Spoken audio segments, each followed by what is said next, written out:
आइए बाबू, हम लोग पढ़ते हैं वेक्टर, है ना। आज वेक्टर में हम लोग क्या पढ़ेंगे, हम लोग पढ़ेंगे वेक्टर में breaking of vector into its component. किसी भी वेक्टर को उसके कंपोनेंट में तोड़ने के लिए आज हम लोग क्या करेंगे, सीखेंगे, है ना। तो हेडिंग डालेंगे बाबू, breaking of vector into its component. Heading क्या डालेंगे, breaking, BREAKING, breaking of vector into it's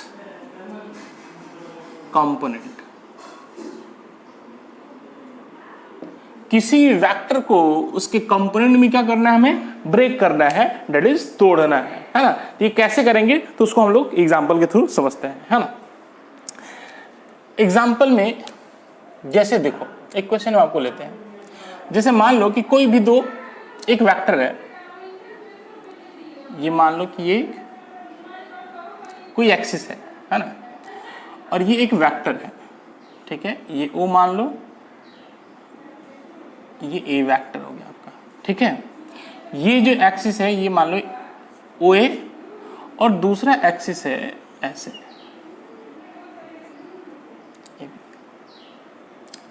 ये एंगल अल्फा मान लेते हैं और ये एंगल क्या मान लेते हैं, बीटा मान लेते हैं। बहुत इंपॉर्टेंट है। हम क्या कर रहे हैं कि इसके बाद हम लोग देखेंगे कि साहब जो हमारा कार्टेशियन कोऑर्डिनेट है ना, कार्टेशियन सिस्टम है, तो किसी भी वेक्टर को एक्स एक्सिस या वाई एक्सिस, अगर 2 डायमेंशनल वेक्टर है तो उसको एक्स एक्सिस और वाई एक्सिस में ब्रेक करेंगे या वाई और जेड में ब्रेक करेंगे, है ना। तो वो दोनों एक्सिस वो क्या होते हैं, वो साहब एक्सिस 90 डिग्री पे हमेशा होते हैं, है ना। लेकिन मान लो कि कुछ ऐसा वेक्टर आ जाए, वो बाद में सीखेंगे, पहले इसको सीख कहते हैं क्या है कि मान लो कि ये एक वेक्टर है ना, और इस वेक्टर को इसका कितना पोर्शन OA के अलोंग लाई कर रहा है, ब्रेकिंग ऑफ वेक्टर, तोड़ना है। मतलब इस A वेक्टर का कितना पार्ट OA के अलोंग लाई कर रहा है और कितना पार्ट AB के अलोंग कर रहा है, इसी को हम लोग बोलते हैं breaking of vector into its component. मतलब इसके अलोंग कितना लाई कर रहा है A वेक्टर, इसके अलोंग कितना लाई कर रहा है A वेक्टर। इसका मतलब थोड़ा सा फील लेना है। देख फील क्या है कि साहब A के अलोंग A वेक्टर OA के अलोंग कितना लाई कर रहा है, इसके लिए क्या करेंगे कि साहब मान लीजिए कोई भी एक्सिस है ना, वो एक लाइन है। अगर इस लाइन के अकॉर्डिंग, इस लाइन पे अगर इसका प्रोजेक्शन देखना है तो इस लाइन के परपेंडिकुलर में एक क्या करो, लाइट गिरा दो, ठीक है साहब। तो लाइट गिराओगे तो बेसिकली आप इस एक्सिस के पैरेलल एक लाइट आपको गिराना पड़ेगा। ध्यान से समझ, कहता है क्या कि अगर इसका कितना पार्ट इसमें लाई कर रहा है और इसका कितना पार्ट OB के अलोंग लाई कर रहा है, इसको हमने निकालना है। निकालने के लिए क्या करना है कि साहब प्रोजेक्शन देखना है, तो बेसिकली क्या करना है कि जो बेसिकली इसके जस्ट अलग वाला दूसरा वाला जो लाइन है, इसके पैरेलली एक लाइट बीम गिराओ। तो लाइट बीम गिराओगे तो बेसिकली आपको फील आएगा, इसके पैरेलली लाइट बीम गिराओगे तो इसका शैडो जो बनेगा वो बेसिकली इतना दूर तक लाई करेगा, ये और ये पैरेलल है। तो साहब इसका शैडो जो बनेगा वो बेसिकली ऐसा कुछ बनेगा।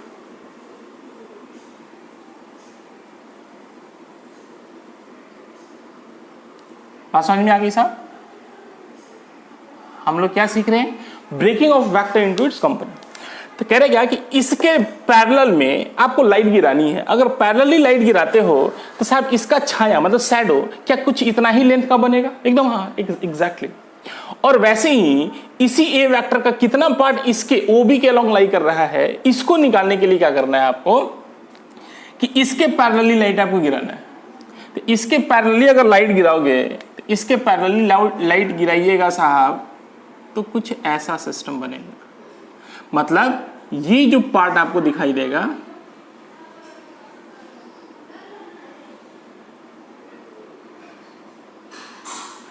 ये जो पार्ट दिखाई देगा, इसी A वेक्टर का इतना ही शैडो OB में लाई करेगा साहब। तो हमें बेसिकली क्या करना है, यही लेंथ और यही निकालना है हमें। मतलब इसी A वेक्टर का कितना पार्ट ये हुआ और ये कितना पार्ट ये हुआ, यही दोनों पार्ट हमें क्या करना है, निकालना है। यही क्वेश्चन आपसे पूछ देगा। तो मान लेते हैं कि ये एक नया वेक्टर बना और ये भी एक नया वेक्टर बना। ये दोनों वेक्टर किसका है, A का है। तो इन दोनों वेक्टर को जोड़ दोगे तो फिर से हमें A वेक्टर मिल जाएगा, है ना। आगे हम लोग समझेंगे इस चीज को। तो मान लो कि ये जो एक नया वेक्टर बन रहा है, इसको A1 वेक्टर मान लेते हैं, और ये जो नया वेक्टर बन रहा है इसको A2 वेक्टर मान लेते हैं। कोई दिक्कत तो नहीं। बात समझ में आएगी? अभी तक क्या पूछ रहा था क्वेश्चन यही पूछ रहा था कि इस ए वेक्टर को OA और OB के अलोंग तोड़ना है। तो तोड़ने के लिए हम लोग क्या बनाए कि साहब एक अगर OA के अलोंग तोड़ना है तो OB के पैरेलली लाइट आपको क्या करना है, गिराना है। तो पैरेलली लाइट गिराओगे तो A का शैडो साहब मॉड ऑफ A करीबन दिखेगा। और अगर इसी A वेक्टर का OB के अलोंग अगर आपको प्रोजेक्शन देखना है A वेक्टर का, तो आपको क्या करना है कि साहब इस OA के पैरेलल में क्या करना है, आपको लाइट गिराना है। तो OA के पैरेलल लाइट गिराओगे तो साहब इसका शैडो जो बनेगा वो इस लाइन पे इतना ही एग्जिस्ट करेगा। तो यही हो गया इस वेक्टर का OA के पार्ट, OA का पार्ट और इसी वेक्टर का OB का पार्ट, ये हो गया। बोलो कोई दिक्कत नहीं। तो हमें बेसिकली OA का पार्ट और OB का पार्ट निकालना है, मतलब मॉड ऑफ A1 और मॉड ऑफ A2 वेक्टर निकाल लेना है। तुम सोचो कि अगर ये A वेक्टर है तो ये पूरा का पूरा लेंथ कितना हो जाएगा, ये मॉड ऑफ A हो जाएगा। बोलो कोई दिक्कत नहीं। अब आप सोचो, ध्यान से सोचना बाबू, ये लाइन और ये लाइन क्या है, आपस में पैरेलल है और ये लाइन इसको क्या कर रहा है, दो पैरेलल लाइन को इंटरसेक्ट कर रहा है ना। तो अगर ये बीटा एंगल पे है तो बोल ये वाला एंगल कितना होगा, तो ये भी बीटा हो जाएगा। बोलो कोई दिक्कत नहीं। अब देखो ये एक ट्रायंगल बन रहा है, अगर ट्रायंगल बन रहा है तो ये वाला एंगल आपका कितना होगा, बोल ये वाला एंगल हो जाएगा 180 minus alpha plus beta. Process एकदम समझ लीजिए साहब, कोई क्वेश्चन नहीं छूटेगा आपसे। और ये क्वेश्चन बहुत बार पूछा हुआ है मेडिकल में, ठीक है। तो घबराना नहीं है, ऐसे ऐसे क्वेश्चंस को कैसे डील करेंगे, इसलिए सबसे टफ वर्जन आपको पहले करा रहे हैं, ठीक है। कोई टफ नहीं है साहब। देख यहाँ पे अब सोच, हमें सारे के सारे एंगल पता है और ये वाला लेंथ हम आपको पता है। मान लो कि इसको C मान लो, इसको C मान लो, तो आपको OC का लेंथ पता है। तो आपको निकालना क्या है साहब, मॉड ऑफ A1 और मॉड ऑफ A2। तो जितना लेंथ ये होगा उतना ही लेंथ ये भी होगा। अरे बोलो पैरेलली है तो साहब इसको भी हम लोग मॉड ऑफ A2 बोल सकते हैं। हाँ, कोई दिक्कत वाली बात नहीं है। ये पूरी के लिए CA के लिए, ठीक है। अच्छा, अब कैसे करेंगे, तो बोलो साइन रूल याद है क्या आपको? बोलो बोलो बोलो बोलो, नहीं याद है? याद है। देख साइन रूल क्या कहता था, साइन रूल कहता था कि कोई भी साइड और उसके जस्ट सामने वाला एंगल साइन में ले लो। तो क्या कहता था, देखो ये वाला अगर हमें OA की लेंथ निकालनी है तो इसको लिखेंगे मॉड ऑफ A1 बाई इसके जस्ट सामने वाला एंगल क्या है, बीटा, तो लिखेंगे साइन बीटा में अकॉर्डिंग टू साइन रूल। अच्छा, अब और क्या लिख सकते हो, तो ये वाला वेक्टर ले लो, तो मॉड ऑफ A2 बाई इसके सामने वाला एंगल साइन अल्फा बराबर ये वाला वेक्टर ले लो, मॉड ऑफ A बाई इसके सामने वाला एंगल साइन में। यही आपका साइन रूल कहलाता है। जिसको नहीं पता होगा बाबू तो आप साइन रूल पढ़ लीजिएगा पहले, ठीक है। आंसर हो गया। अभी बता रहे हैं, बात समझ में आई है क्या कर रहे हैं हम लोग? तो हमने कुछ नहीं किया साहब, इस वाले ट्रायंगल में ले लिया, ये वाला ट्रायंगल दिखाई दे रहा है और इस ट्रायंगल में हमने क्या किया, साइन रूल लगा लिया। हमें बेसिकली क्या चाहिए, A1 चाहिए और A2 चाहिए, है ना। ये A गिवन है और अल्फा बीटा हमारा भाई क्या है, गिवन है। सारे एंगल गिवन है और दो साइड से निकालने हैं, तो साहब साइन रूल लगा लेंगे, आंसर आ जाएगा। तो देखो ये पूरा का पूरा पोर्शन आपको गिवन है, इस पूरे पोर्शन को आप क्या लिख सकते हो, साइन 180 माइनस थीटा। तो बोलो क्या होगा, ये A होता है, ये S होता है, ये T, ये C, है ना। तो 180 माइनस थीटा किस में आ गया, सेकंड क्वाड्रेंट में, और सेकंड क्वाड्रेंट में साइन पॉजिटिव होता है और 180 है तो साहब ये चीज साइन में ही रह जाएगा। तो इसको हम लोग क्या लिख सकते हैं ऐसे, mod of A vector by sine alpha plus beta. बोलो कोई दिक्कत नहीं साहब। अब आप क्या करोगे साहब, ये वाला क्वांटिटी तो गिवन है, क्यों, क्योंकि A1 आप एक वेक्टर आपको गिवन है, अल्फा गिवन है, बीटा गिवन है, तो साहब ये वैल्यू तो आपको निकल जाएगी। अब क्या करोगे, इसको एक साथ इसके साथ कर लो, तो देखो आपको A1 निकल जाएगा। तो या मॉड ऑफ A1 वेक्टर बराबर ये उधर चला जाएगा मल्टीप्लायर में, mod of A sign beta by sine alpha plus beta. ये आपको A1 वेक्टर निकल गया, A1 वेक्टर का मैग्नीट्यूड। इसी प्रकार से आपको क्या करना है साहब, इन दोनों को एक साथ ले लो, इन दोनों को एक साथ ले लो, तो आपको क्या निकल जाएगा, मॉड ऑफ A2 बराबर ये इधर चला जाएगा, तो mod of A sine alpha by sine alpha plus beta. घबराने की कोई बात नहीं है साहब, सिंपल सर, कुछ नहीं है साहब इसमें, ठीक है। इसी को बोलते हैं breaking of vector into its component.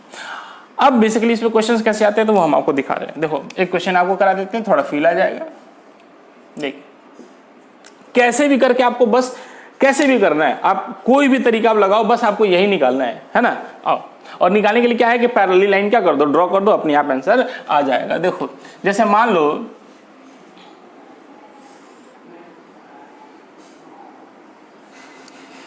कि ये अपना एक वेक्टर है ना, ए वेक्टर जिसका मैग्नीट्यूड मान लो कि 100 यूनिट है। क्या है? 100 यूनिट है। और यहां से ये 60 डिग्री के एंगल पे है, ठीक है। और एक दूसरा एक्सिस है, एक दूसरा एक्सिस है जो इससे 90 डिग्री पे है। देखो वैल्यू लेके दिखा रहे हैं, तो ये O मान लो, ये A मान लो, ये B मान लो, ठीक है। ये A वेक्टर है। तो कह रहा है क्वेश्चन कि find the component of A vector, find component of A vector along OA and OB। OA और OB के अलॉन्ग इस A वेक्टर का कितना पार्ट लाई कर रहा है, वही आपको क्या करना है, निकालना है। तो सबसे पहले क्या करेंगे साहब, OB के पैरेलल लाइन ड्रॉ कर लेंगे और OA के पैरेलल लाइन ड्रॉ कर लेंगे। आ जाओ अब इसके पैरेलल लाइन ड्रॉ कर लो, ड्रॉ कर लिया साहब। इसके पैरेलल लाइन ड्रॉ कर लो, कर लिया साहब, बोलो कोई दिक्कत नहीं। अब तो सोच, ये वाला अगर 60 डिग्री है तो ये वाला 90 डिग्री हो जाएगा, बोलो कोई दिक्कत। अगर ये 90 है तो 9 6 15, बाकी इसको निकालने की जरूरत नहीं, ये 30 डिग्री हो जाएगा, है ना, इसको कोई जरूरत है भी नहीं, ठीक है। आप नामकरण कर दो, इसको सी मान लो, ठीक है।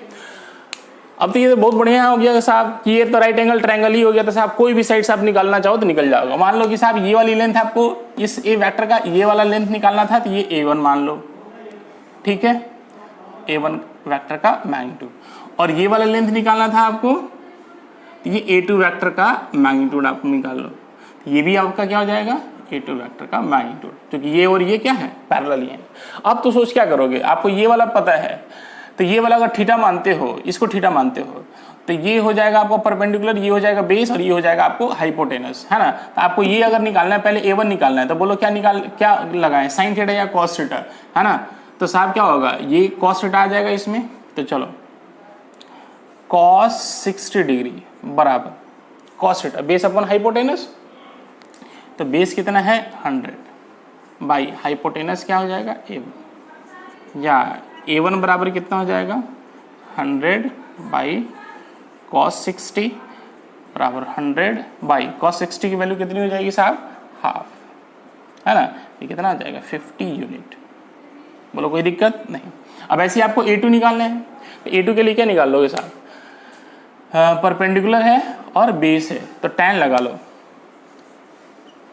tan 60 डिग्री बराबर A2 डिवाइडेड बाई 100, या tan 60 बराबर क्या होता है, √3 होता है A2 बाई 100, या A2 बराबर आपका हो जाएगा 100√3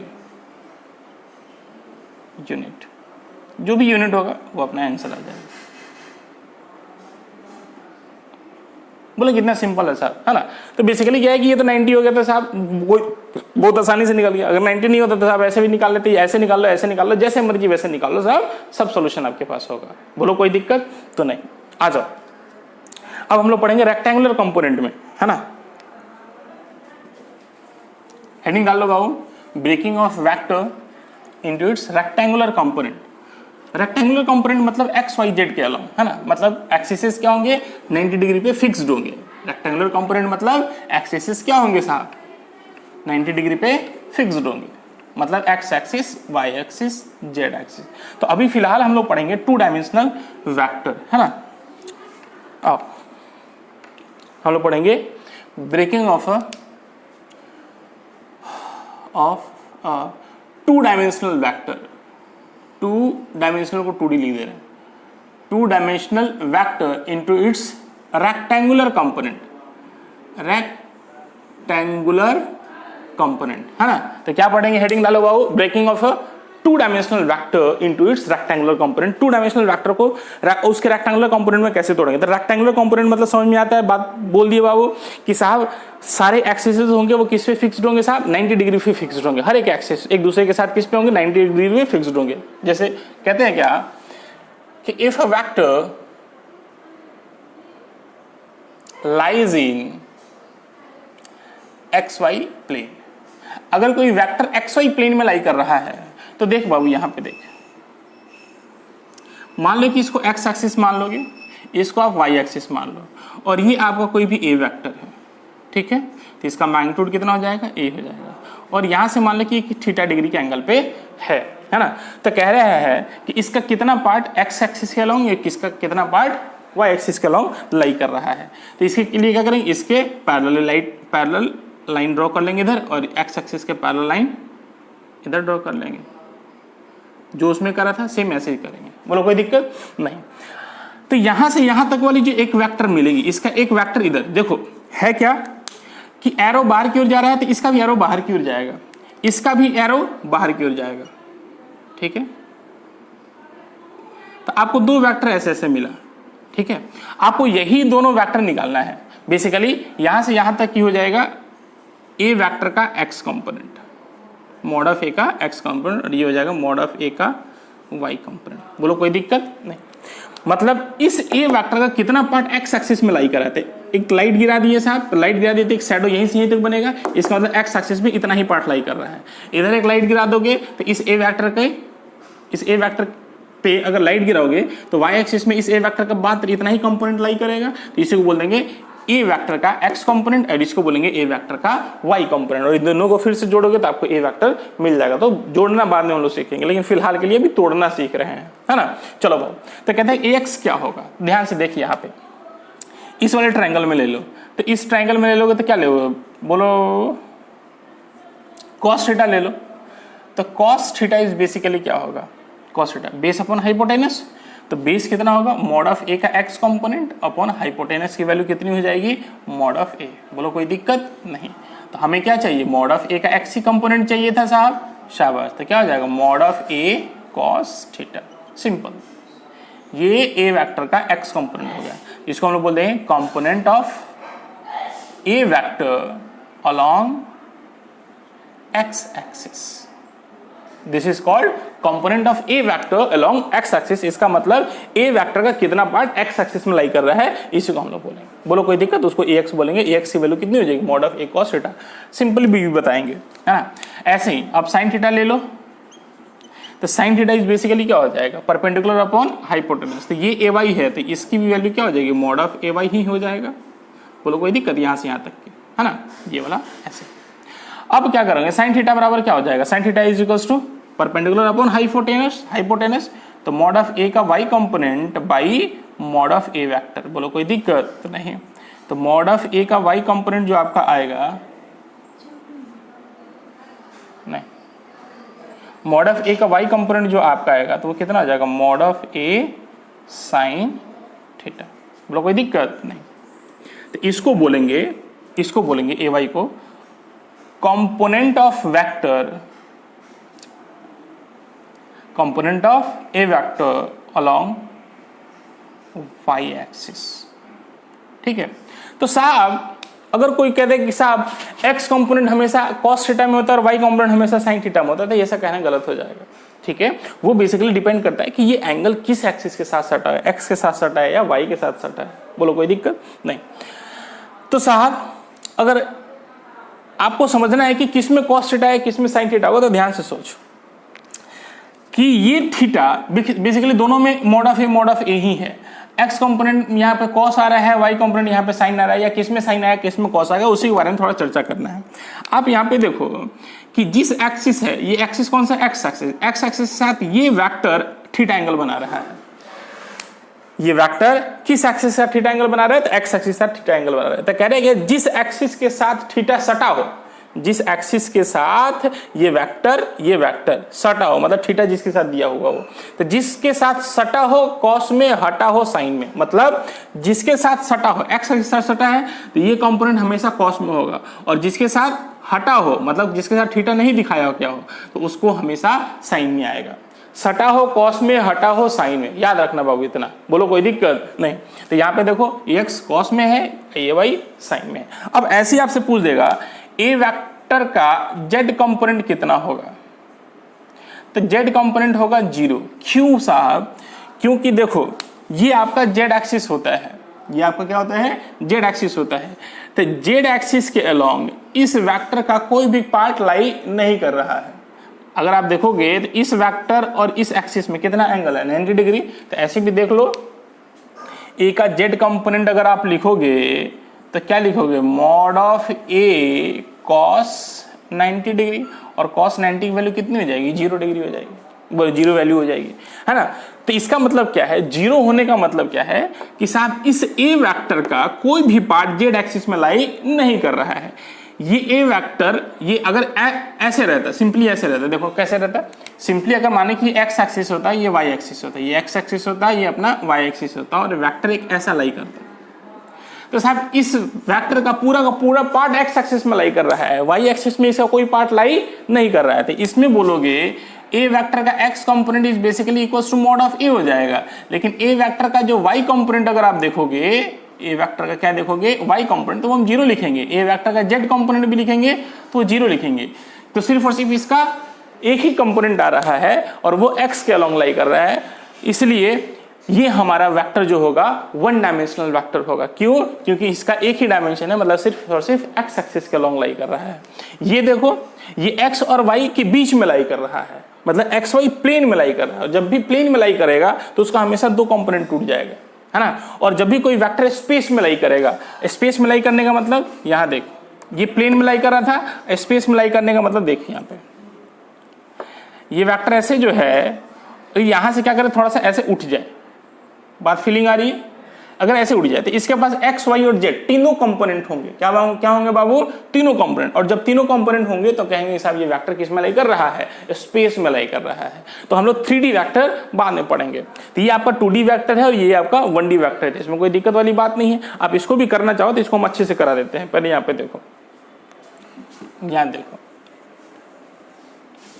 देखेंगे बाबू, जैसे हम बोल दे एग्जाम्पल में कि साहब ये आपका एक्स एक्सिस है, ये आपका वाई एक्सिस है ना, और एक वेक्टर आपका ए वेक्टर ऐसे लाई कर रहा है, ठीक है। तो हम बोल देंगे कि एक वेक्टर का एक्स कंपोनेंट कितना होगा, ए वेक्टर का वाई कंपोनेंट कितना होगा, और ए वेक्टर का जेड कंपोनेंट कितना होगा, है ना। फीलिंग वाली बात है, कैसे आएगा वो? तो तू सोच, एंगल एक्स एक्सिस आ रही है, ये वेक्टर एंगल कितना बना रहा है, तो 0 डिग्री बना रहा है, तो कॉस में कर लो। तो ए का एक्स कंपोनेंट कितना होगा, mod of A cos 0 degree, तो साइन 0 0 कॉस 0 1, तो कितना हो जाएगा, मॉड ऑफ ए ही हो जाएगा। नहीं बोलो कोई दिक्कत नहीं। इस वेक्टर के साथ इस एक्सिस के साथ ये वेक्टर कितना एंगल बना रहा है, तो साहब 90 डिग्री बना रहा है। तो ए का वाई कंपोनेंट इसका वाई में कितना पार्ट लाई करेगा, तो क्या लिखेंगे, मॉड ऑफ ए कॉस, जैसे बाबू कुछ न्यूमेरिकल हम लोग करते हैं तो उससे फील आ जाएगा। क्या जाएगा, फील। तो फिजिक्स क्या है, physics is basically about completely feel, है ना। If you have the feel then you will do the numericals of the physics. अगर आपको फिजिक्स का फील है तो आप न्यूमेरिकल कर सकते हैं, अब फील नहीं होगा तो फिर न्यूमेरिकल करने में बड़ा आफत होगा, है ना। जैसे एग्जांपल देख, मान लो कि एक्स एक्सिस है, ये वाई एक्सिस है, एक्सिस हो गया, ये वाई एक्सिस हो गया, और ये हो गया 10 मीटर का एक वेक्टर हो गया, और इसका एंगल दिया हुआ है यहाँ से 30 डिग्री, है ना। तो कह रहे हैं क्या कि ये ए वेक्टर मान लो, तो इस ए वेक्टर का कितना पार्ट एक्स एक्सिस में, कितना पार्ट वाई एक्सिस में। मतलब आपको पूछ रहा है कि ए का वाई कंपोनेंट कितना हो जाएगा, एक्स कंपोनेंट कितना हो जाएगा, और इसका वाई कंपोनेंट कितना हो जाएगा। आपसे यही इस क्वेश्चन पूछ रहा है। अब क्या करोगे, जिसके साथ सटा हो कॉस में, जिसके साथ हटा हो साइन में, तो देख क्या लिखेंगे, तो mod of A cos 30 degree. नहीं, ए का एक्स कंपोनेंट अगर देखोगे तो यहां से एक परपेंडिकुलर ड्रॉ करो, तो ये वेक्टर बाहर क्यों रहता है, ये भी वेक्टर बाहर क्यों रह जाएगा, तो ये क्या हो जाएगा, मॉड ऑफ ए का एक्स कंपोनेंट हो जाएगा। और ये कितना हो जाएगा साहब, ये वाला, यही पार्ट इधर आएगा, ये क्या जाएगा मॉड ऑफ ए का वाई कंपोनेंट। बोलो कोई दिक्कत नहीं। तो ये हो जाएगा मॉड ऑफ ए की वैल्यू कितनी है 10, cos 30 की वैल्यू कितनी होती है साहब √3/2, तो that is the equals to 5√3 metre. अब ऐसे पूछ दे कि what is the value of the mod of A का वाई कंपोनेंट, तो ए का वाई कंपोनेंट कितना होगा साहब बोलो। इसमें इसके लिए क्या कर रहे हैं, तो साहब फिर से साइन थीटा लगा लो, mod of A sine 30 degree है कि नहीं। तो मॉड ऑफ ए की वैल्यू कितनी होगी 10, साइन 30 की वैल्यू हो गई हाफ, कितना वैल्यू आ गया 5√3 मीटर। तो अब इसका कंपोनेंट में टूट गया, तो इसका मतलब क्या है, देखो यही डायग्राम जो है आपको ऐसा बन जाएगा, ये एक्स एक्सिस हो गया, ये आपका वाई एक्सिस हो गया। इसका मतलब आपका इधर की ओर एक वेक्टर आ गया एक्स एक्सिस के अलॉन्ग, ये आपका आ गया 5√3 मीटर, और इधर की ओर एक वेक्टर आ गया वाई एक्सिस में, ये आपका आ गया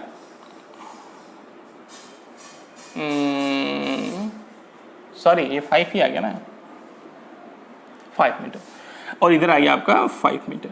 बोलो कोई दिक्कत नहीं। अब क्या करोगे, इन दोनों को अगर मिलाते हो पैरेलली, है ना, तो क्या मिल जाएगा ऐसा, जैसे ये वेक्टर है तो इसके पैरेलल में ये वेक्टर है, तो इसके पैरेलल में ये वेक्टर बना दिया और इसके पैरेलल में ये वेक्टर बना दिया, तो ये वेक्टर ऐसे बना दो, यही वेक्टर ऐसे बन गया। अरे बोला हाँ, अरे ये वाला बन गया। अब सब सोचो कि यहाँ से यहाँ तक का डिस्प्लेसमेंट देख लो, तो यही आपका फिर से ए वेक्टर मिल जाएगा जो कि 30 डिग्री के एंगल पे आ जाएगा फिर से। तो क्या मतलब हमने सीखा, तो साहब ये टूटने के बाद ये गायब हो गया, ऐसा नहीं कि ये रह गया, ये गायब हो गया साहब, बात समझ में आ गई, ये गायब हो गया। और टूटने के बाद जो पहले एक वेक्टर था, टूटने के बाद अब ये वेक्टर कैसे हो गया, ऐसे हो गया, दो कंपोनेंट में टूट गया।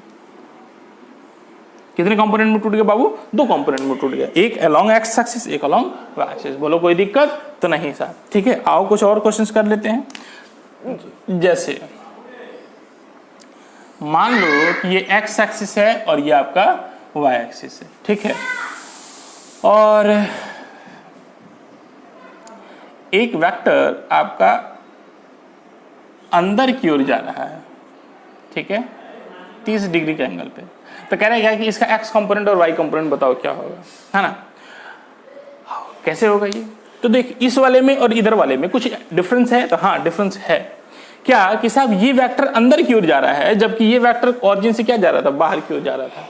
तो हम आपको बताए हुए हैं कि अगर कोई वेक्टर अंदर की ओर जा रहा है तो या तो उसको पकड़ के बाहर खींच दो, और नहीं तो उसके टेल पर क्या बना लो, कोऑर्डिनेट। हमारे लिए क्या सुविधा है, उसके टेल पे कोऑर्डिनेट बना लेंगे, इसके टेल पे फिर से क्या बना लेंगे, एक कोऑर्डिनेट बना लेंगे, ठीक है। अब आप ध्यान से देखो, अब आप अगर ध्यान से देखोगे तो ये वेक्टर यहां से अब क्या बाहर निकलती हुई नजर आ रही है। तो ये आपका एक्स एक्सिस है, जो कोऑर्डिनेट सिस्टम यहाँ पे है वही यहाँ पे भी दिखा लेंगे, और ये आपका क्या है, वाई एक्सिस है। अब तू सोच, अगर ये 30 डिग्री है तो ये भी एंगल कितना हो जाएगा, 30 डिग्री हो जाएगा, है ना। तो ए का ये हो जाएगा एक्स कंपोनेंट और ये हो जाएगा वाई कंपोनेंट। तो ए का एक्स कंपोनेंट अगर यहाँ पे पूछोगे तो कितना हो जाएगा, मॉड ऑफ ए का एक्स कंपोनेंट। तो ये सटा हो साइन में, सटा हो कॉस में, तो मॉड ऑफ ए कॉस 30 डिग्री। तो मॉड ऑफ ए की वैल्यू कितनी है, ये मान लो, यही मान लो 10 मीटर मान लो, ठीक है। तो ये हो गया 10, cos 30 की वैल्यू हो जाएगी √3/2, ये 5 से कट गया, आंसर आ गया 5√3। लेकिन क्या ये सही है, तो नहीं है। क्या कि देखो ये जो वेक्टर है ये बेसिकली नेगेटिव एक्स एक्सिस में लाई कर रहा है, और ये वेक्टर नेगेटिव वाई एक्सिस में लाई कर रहा है, इसलिए ए का एक्स कंपोनेंट यहाँ पे लिखेंगे, यहाँ पे माइनस लगा देंगे, यहाँ पे माइनस आते जाएगा, यहाँ पे भी माइनस आते जाएगा। बोलो कोई दिक्कत तो नहीं। ऐसे ही ए वेक्टर का वाई कंपोनेंट अगर आपसे पूछा जाए तो बोलो कितना होगा। ए वेक्टर का वाई कंपोनेंट किधर है, नेगेटिव में है, तो नेगेटिव के लिए डायरेक्शन एक लगा देंगे माइनस में, तो क्या हो जाएगा, मॉड ऑफ ए साइन 30 डिग्री। तो मॉड ऑफ ए की वैल्यू कितनी हो जाएगी बाबू, बोलो। तो मॉड ऑफ ए की वैल्यू हो जाएगी आपका 10 साइन 30 की वैल्यू हो जाएगी हाफ, यहाँ पे माइनस का साइन आ जाएगा तो -5 मीटर, बस हो गया। तो इसी प्रकार से आप कोई भी वेक्टर किधर भी हो, क्या आप उस वेक्टर को तोड़ लोगे साहब, किधर भी हो उसको एक्सेस में तोड़ लेना है, ठीक है।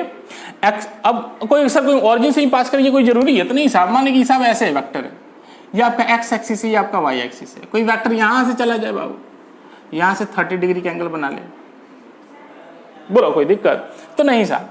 तो कह रहे हैं कि मान लो कि ये 45 डिग्री का एंगल बना लिया, है ना। ये मान लो कि 10 मीटर फिर से इसको मान लो, है ना। अब इसका एक्स कंपोनेंट वाई कंपोनेंट क्या होगा? कुछ नहीं है साहब, इसका एक्स कंपोनेंट कितना हो जाएगा? तो इसी को एक्स एक्सिस मान लो ना, और इसी को वाई एक्सिस मान लो। ए का एक्स कंपोनेंट कितना हो जाएगा? 10 cos 45 डिग्री, और ए का वाई कंपोनेंट कितना हो जाएगा? 10 sin 45 डिग्री। आंसर साहब।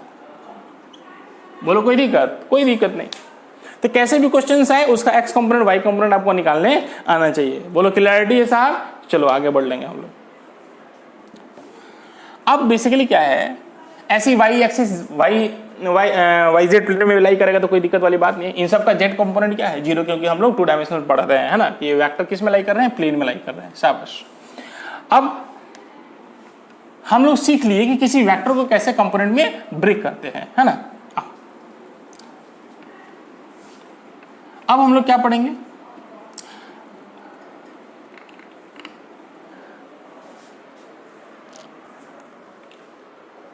अब हम लोग हेडिंग डालेंगे,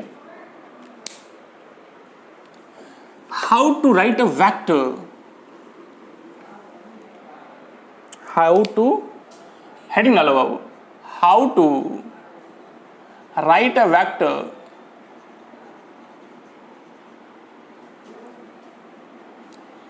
in term of unit vector. कह रहे किसी वेक्टर को यूनिट वेक्टर के टर्म में कैसे भी लिखेंगे। जैसे देखो, जैसे मान लो ये आपका क्या है? एक्स एक्सिस है, और ये आपका क्या मिल गया बाबू? Y axis. और ये एक वेक्टर है, ठीक है। ये ए वेक्टर है जो यहाँ से थीटा डिग्री का एंगल बना रहा है। तो कह रहा है क्या कि इसका एक्स, इस वेक्टर को, ए वेक्टर को यूनिट वेक्टर के टर्म में लिखना है। मतलब ए वेक्टर को आई और जे के टर्म, आई जे के टर्म में लिखना है। तो साहब ये एक्स एक्सिस वाई एक्सिस में लाई कर रहा है, तो इसलिए इसका जेड कंपोनेंट क्या हो जाएगा? 0। तो सोचो, सबसे पहले तो इसका एक्स कंपोनेंट निकालो, तो ये हो जाएगा इसका एक्स कंपोनेंट। तो मॉड ऑफ ए का एक्स कंपोनेंट जो आपको आएगा वो बेसिकली हम लोग निकाल चुके हैं, mod of A cos theta. और ऐसे ही मॉड ऑफ ए का वाई कंपोनेंट निकालोगे तो कितना आ जाएगा? Mod of A sine theta. बोलो कोई दिक्कत नहीं। अब तो देख, ये जो वेक्टर है ये अलोंग एक्स एक्सिस और वाई एक्सिस आपको क्या हो चुका है? टूट चुका है। अब इसको यूनिट वेक्टर में लिखना बहुत आसान है। अब यूनिट वेक्टर क्या है? यूनिट वेक्टर आपका आई जे के है। तो I is a unit vector along X axis और J is a unit vector along Y axis. तो साहब ये वाई एक्सिस है और ये हमारा क्या है? एक्स एक्सिस है। तो कैसे लिखेंगे? तो इसको लिखेंगे, किसी वेक्टर को लिखने का तरीका है, कहते हैं क्या? A vector is basically X component into I plus Y component. पहले समझ, इसी को समझ, बाद में फॉर्मूला लिखाएंगे, पहले इसको समझ।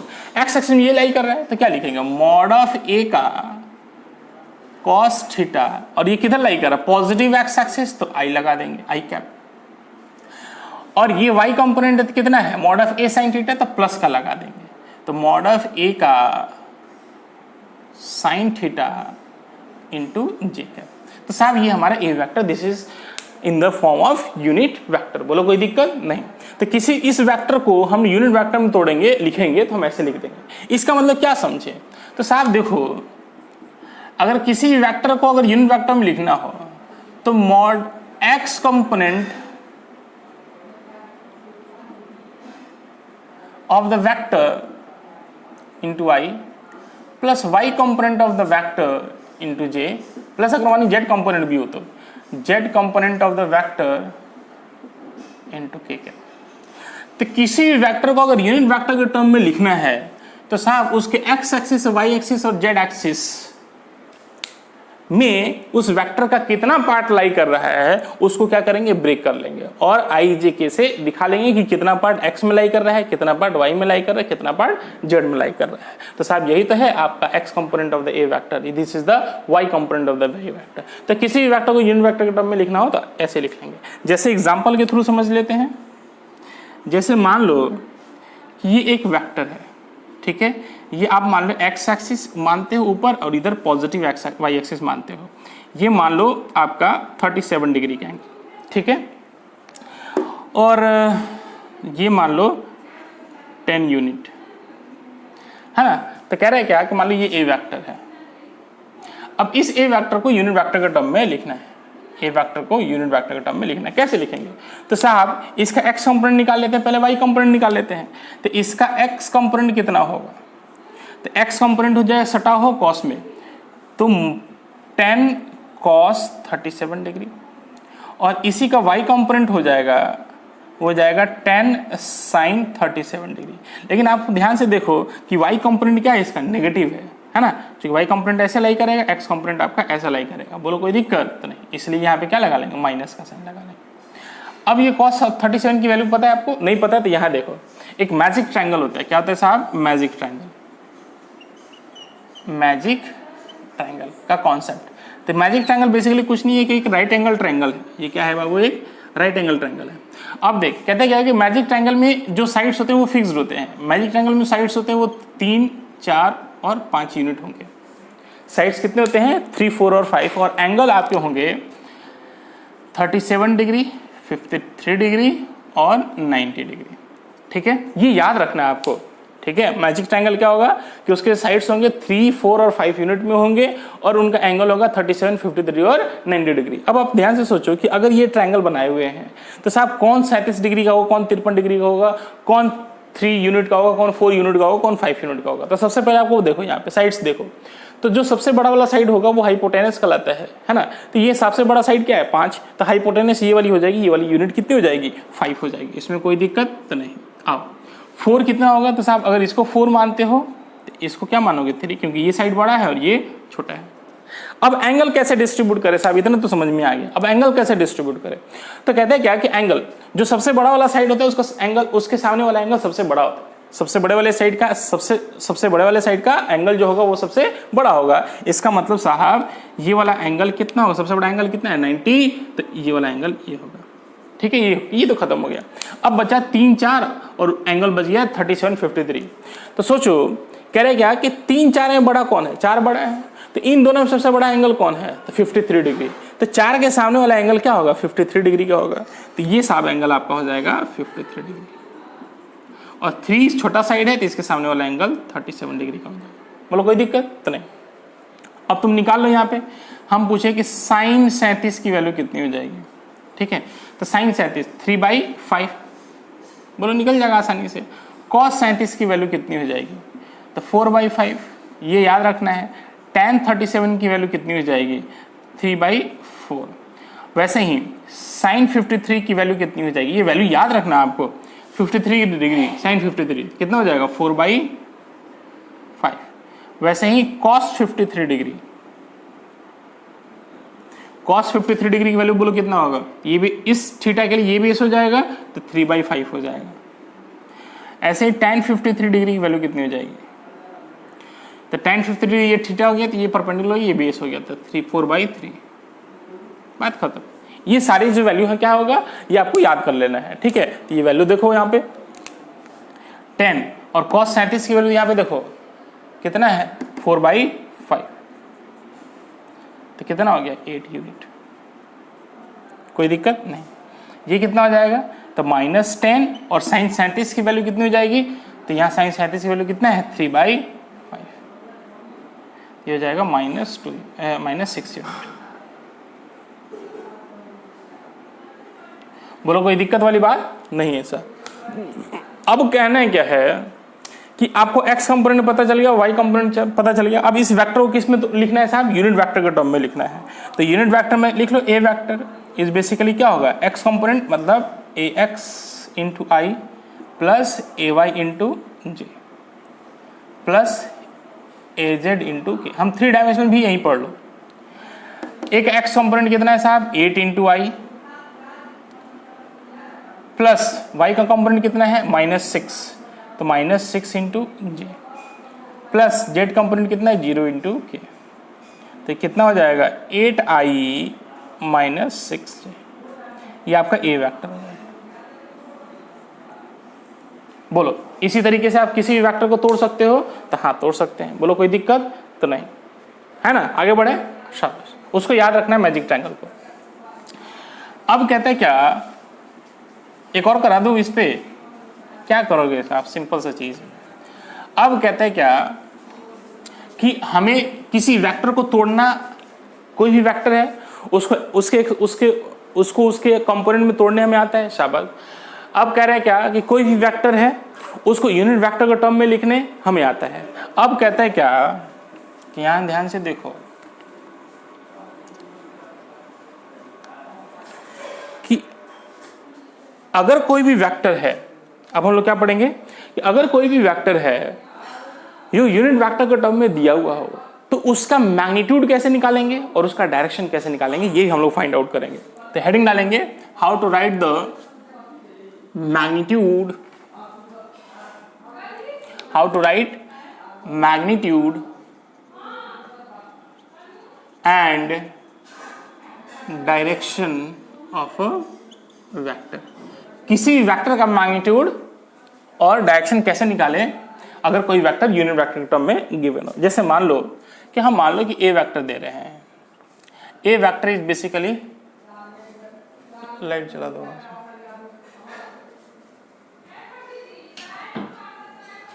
ए vector is basically ax into I plus ay into J plus az into K. कोई वेक्टर ऐसे दिया रहेगा, x y और z के कंपोनेंट में दिया रहेगा। अब कह रहे हैं इसका मैग्नीट्यूड निकालना है, तो मैग्नीट्यूड ऑफ ए वेक्टर के लिए कह रहा है क्या कि साहब इस वेक्टर का मैग्नीट्यूड चाहिए। तो कह रहा है फॉर्मूला, पहले तो स्क्वायर रूट डाल लो।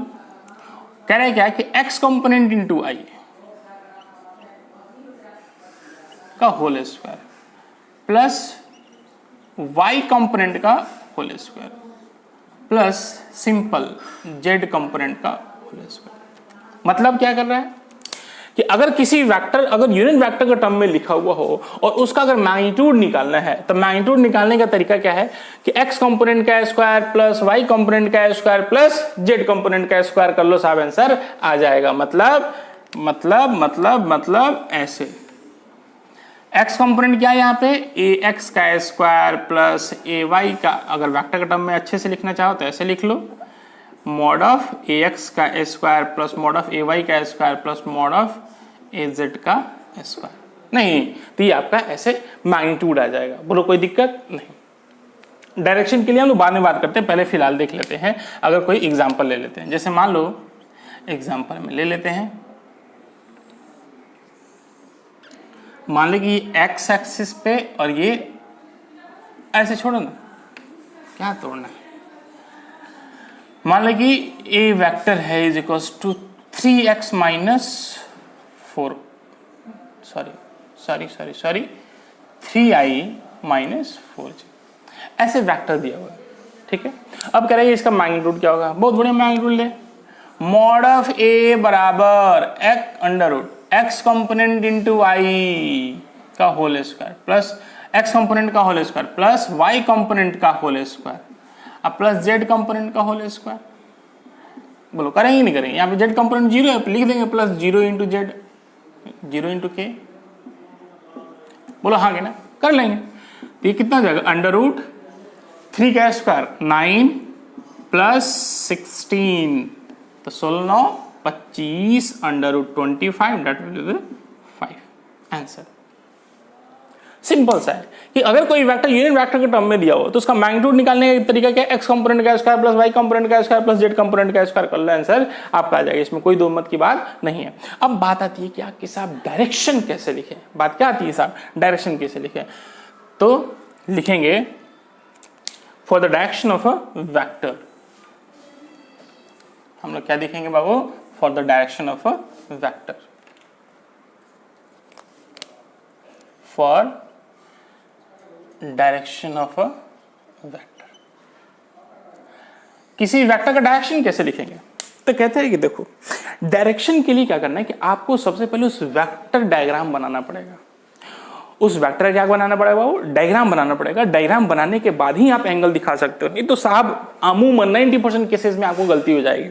सीधे आप लोग डायरेक्शन में, बुक में क्या होता है, डायरेक्शन में लिख देता है कि tan alpha is equals to y by x. ये कोई जरूरी नहीं है साहब, tan theta is equals to y by x लिख देगा और कहेगा साहब tan alpha is equal to y by x और अल्फा बराबर tan inverse y by x, है ना, ऐसा नहीं होता है ना। पहले सबसे पहले अगर ये मैंने वेक्टर दिया हुआ है तो इसका एक डायग्राम बना लीजिए पहले, है ना। तो सबसे पहले x axis y axis draw करिए। तो ये साहब अपना हो गया एक्स एक्सिस और ये अपना हो गया वाई एक्सिस, ड्रॉ कर लिया। देखो एक्स कंपोनेंट में कितना लाई कर रहा है 3, देखो एक्स कंपोनेंट में कितना लाई कर रहा है 3 यूनिट, 3 यूनिट इधर दिखा लो।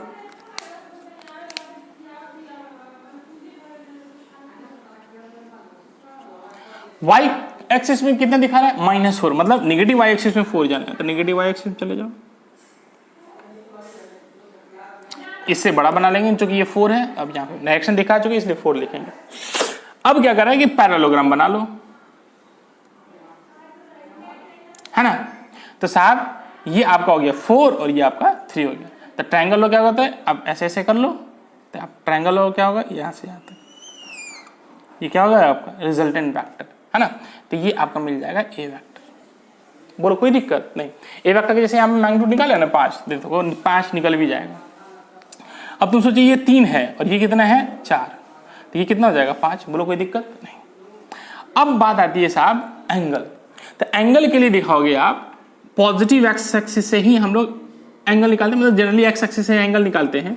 तो एक्चुअल में तो पॉजिटिव एक्स वाई प्लेन में दिया हुआ, तो पॉजिटिव एक्स एक्सिस से एंटी क्लॉकवाइज रोटेशन में जो एंगल दिया रहेगा वही हमारा थीटा होगा। मतलब हमारा जो एंगल होगा वो यूं होगा, ये वाला एंगल हमारा इसका डायरेक्शन होगा, है ना।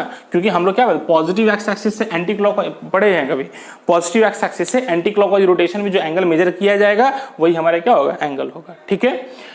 तो सोचो कि आपको तो ये वाला एंगल पहले निकालना पड़ेगा, तो ये वाला एंगल कितना होगा, तो ये 4 है ये 3 है ना। तो लिखोगे ये वाला अल्फा मान लो, तो लिखोगे tan alpha is equal to क्या होगा साहब y बाई एक्स, तो ये हो जाएगा 4/3। तो 4/3 को कोई लिखेगा y बाई एक्स, बोलो कोई दिक्कत तो नहीं। इसलिए अल्फा बराबर क्या हो जाएगा tan इनवर्स 4/3। इसकी वैल्यू 4/3 की वैल्यू कितनी हो जाएगी साहब 53 डिग्री, बोलो कोई दिक्कत नहीं। लेकिन अगर सोच कि अगर कोई आदमी ये वाला मान ले, ये वाला एंगल मान ले अगर कोई नहीं, तो साहब तो फिर तो y बाई एक्स करना तो गलत हो जाएगा। देखो tan alpha is equals to x by y हो जाएगा, बात समझ में आ रही है। तो साहब ये अल्फा जो एंगल आया ये निगेटिव पॉजिटिव एक्स एक्सिस से किस डायरेक्शन में आया, क्लॉकवाइज डायरेक्शन में, हमें चाहिए कि एंटी क्लॉकवाइज डायरेक्शन में। इसलिए जो थीटा होगा एक 360 माइनस 53 डिग्री, इतना लिख दोगे तो साहब ये समझ में आएगा। अगर इतना लिखोगे तो इतना लिखोगे, इतना from positive x axis in clockwise direction.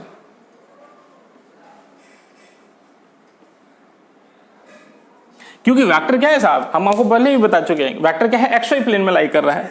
तो एक्सवाई प्लेन में हमेशा हम आपको याद रखें, चूंकि एक्सवाई प्लेन हमारा स्टैंडर्ड प्लेन है, तो theta is always measured from positive x axis in anti clockwise rotation. साहब पॉजिटिव एक्स एक्सिस से एंटी क्लॉकवाइज रोटेशन में जो एंगल मेजर किया जाएगा वही हमारा एंगल होगा। तो डायरेक्ट वो वैल्यू लिख दो तो साहब वो आंसर आ जाएगा। और नहीं तो अगर 53 डिग्री लिखना है तो साहब इसको लिखना पड़ेगा कहाँ से 53 डिग्री है, बोलो कोई दिक्कत नहीं। एक चीज ध्यान से यहीं पे और एक चीज आपको समझा दे, ये बेसिकली करोगे तो ये वैल्यू कितनी आएगी, तो 10 - 3 इज इक्वल टू 7 एंड ये हो जाएगा 360 डिग्री। तो साहब इस थीटा की वैल्यू या तो 360 लिख दो और नहीं तो इसको हम लिख सकते हैं -53 डिग्री। बात एक ही है, बात क्या है एक ही है। क्यों -53 डिग्री कैसे लिख दिए, तो साहब अगर हम क्लॉकवाइज एंटी क्लॉकवाइज घूम रहे हैं तो साहब 360 डिग्री, एंटी क्लॉकवाइज का अपोजिट डायरेक्शन में घूम रहे हैं तो कितना एंगल आ रहा है 53 डिग्री, तो साहब -53 डिग्री। तो कहीं भी यूज कर सकते हो, या तो आप 360 डिग्री लिख लो और नहीं तो -53 डिग्री कर लो, साहब सबका वैल्यू क्या होगा एक ही होगा। मतलब 360 डिग्री को -53 डिग्री लिखा जा सकता है, दिस इज बराबर, मतलब यहाँ हम बराबर ही लिखे हैं एक तरीके से, यहाँ कर लो इतना बराबर -53 डिग्री, एक ही बात है। इसको अब लिखने का समझ मीनिंग समझ कि 360 डिग्री को -53 डिग्री लिखा जा सकता है, कोई दिक्कत नहीं। क्यों लिखा वो समझ में आ गया, शाबाश। तो ये था कि किसी वेक्टर का मैग्नीट्यूड कैसे पता करें, किसी वेक्टर का डायरेक्शन